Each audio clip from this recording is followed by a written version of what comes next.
Assalamualaikum warahmatullahi wabarakatuh. Marhaban bikum jami'a. Kaifa halukum? Insyaallah bikhair na'am. La tansa du'a qabla dirasati. Al-an sanata'allamul maddah tematik, yaitu kita sudah masuk pada subtema 2 nak ya, yaitu bekerja sama mencapai tujuan, tepatnya pada pembelajaran 1. Nah, muatan pelajaran yang akan kalian pelajari pada hari ini ada 3 nak ya. Yang pertama bahasa Indonesia, yang kedua ilmu pengetahuan sosial atau IPS, yang ketiga ilmu pengetahuan alam atau IPA. Yang pertama bahasa Indonesia.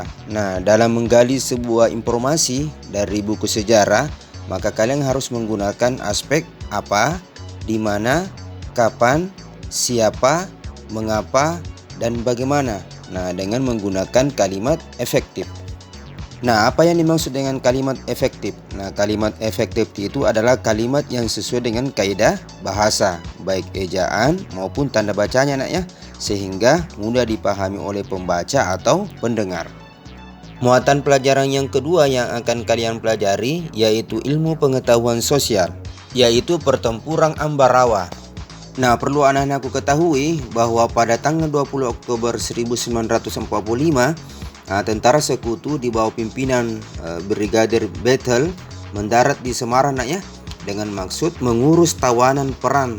Ternyata kedatangan sekutu ini diboncengi oleh Netherlands in the Civil Administration atau disingkat dengan NICA, yang merupakan tentara Belanda. Namun, ketika pasukan sekutu dan NICA ini sampai di Ambarawa dan Magelang untuk membebaskan para tawanan tentara Belanda, para tawanan tersebut justru dipersenjatai, sehingga menimbulkan kemarahan pihak Indonesia. Sehingga pada tanggal 26 Oktober di kota Magelang terjadi pertempuran antara pasukan Tentara Keamanan Rakyat atau disingkat dengan TKR dengan pasukan gabungan Inggris dan NICA. Namun, insiden tersebut terhenti setelah Soekarno dan Brigadir Bethel melakukan perundingan dan menempuh kata sepakat.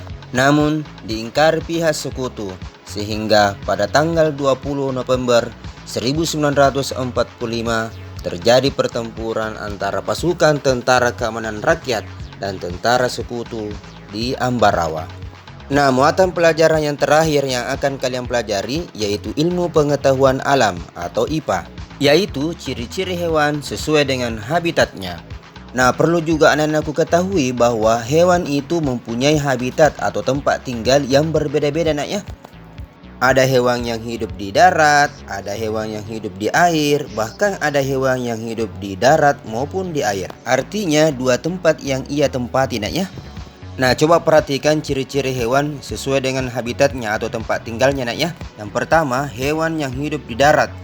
Adapun ciri-ciri hewan yang hidup di darat, yang pertama, bernapas dengan paru-paru. Yang kedua, menghabiskan hampir seluruh hidupnya di darat, artinya di darat terus dia tinggal nak ya.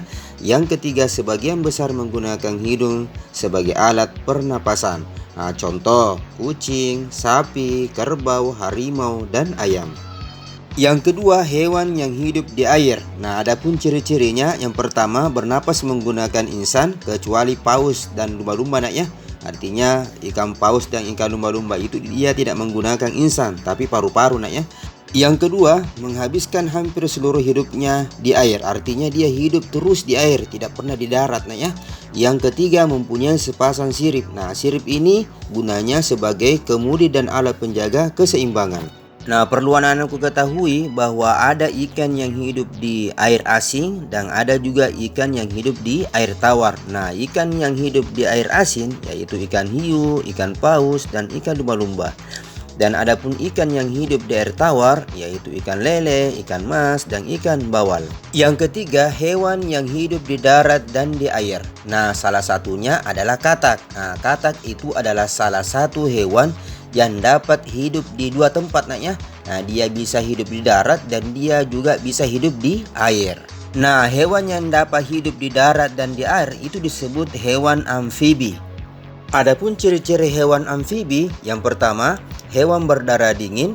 Yang kedua, respirasi dapat secara terpisah atau dalam kombinasi paru-paru, kulit, dan insang. Artinya, pada saat larva hidupnya di air. dan bernapas dengan menggunakan insan. Sedangkan pada waktu dewasa bernapas dengan paru-paru. Ciri yang ketiga, peredaran darah tertutup. Dan yang keempat, kaki memiliki selaput. Nah, untuk lebih jelasnya, coba anak-anakku sekalian buka kembali buku LKS tema 2 tak, tepatnya pada subtema 2 pembelajaran 1 pada halaman 37 sampai dengan 41. Itu dibaca nak ya, itu untuk membantu pemahaman kalian dalam memahami apa yang Ustadz telah jelaskan secara singkat. Dan tugas selanjutnya, coba kerjakan soal berikut ini.